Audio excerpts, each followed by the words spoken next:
No drugs in Bharuch campaign અંતર્ગત ભરૂચ એસઓજીની કાર્યવાહી અંકલેશ્વરમાંથી ₹62,250ના ગાંજાના જથ્થા સાથે મહિલા ઝડપાઈ। ભરૂચ પોલીસ મહાનિરીક્ષક શ્રી સંદીપસિંહ વડોદરા વિભાગ દ્વારા નશાકારક માદક પદાર્થોની ગેરકાયદેસર હેરાફેરી, સંગ્રહ, વેચાણ તથા ઉપયોગ કરતા અસામાજિક તત્વો વિરુદ્ધ કડક કાર્યવાહી કરવા સૂચના આપવામાં આવી છે। તેના અનુસંધાને ભરૂચ જિલ્લા પોલીસ અધિક્ષક શ્રી અક્ષય રાજના માર્ગદર્શન હેઠળ no drugs in Bharuch campaign અંતર્ગત જિલ્લામાં વિશેષ ઝુંબેશ હાથ ધરવામાં આવી રહી છે। આ સૂચનાના આધારે પોલીસ ઇન્સ્પેક્ટર એ.વી. પાણમિયાના માર્ગદર્શન હેઠળ ભરૂચ એસઓજીની ટીમો દ્વારા અસરકારક પેટ્રોલિંગ અને બાતમી આધારે કાર્યવાહી હાથ ધરવામાં આવી હતી।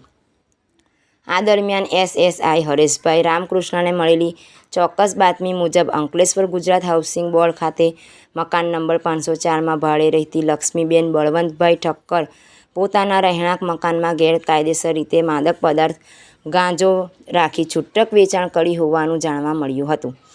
બાતમીના આધારે એસઓજીની ટીમે દરોડાની કાર્યવાહી હાથ ધરી હતી, જેમાં આરોપી લક્ષ્મીબેન પતિ બળવંતભાઈ દામોદરભાઈ ઠક્કરના કબજાવાળા મકાનમાંથી ગેરકાયદેસર માદક વનસ્પતિજન્ય પદાર્થ ગાંજાનો 1.245 કિલોગ્રામ જથ્થો કિંમત ₹62,250 તથા વેચાણ માટે ઉપયોગમાં લેવાતા 25 પારદર્શક પ્લાસ્ટિક પાઉચ મળી કુલ ₹62,250નો મુદ્દામાલ કબજે કરવામાં આવ્યો હતો।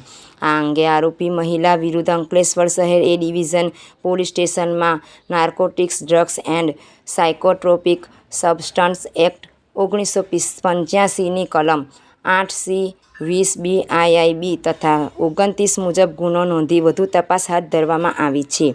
ભરૂચ એસઓજી દ્વારા no drugs in Bharuch campaign અંતર્ગત હાથ ધરાયેલી આ કાર્યવાહી જિલ્લામાં નશાકારક પદાર્થોના દૂષણકામોની સામેની લડતમાં મહત્વપૂર્ણ સફળતા માનવામાં આવી રહી છે।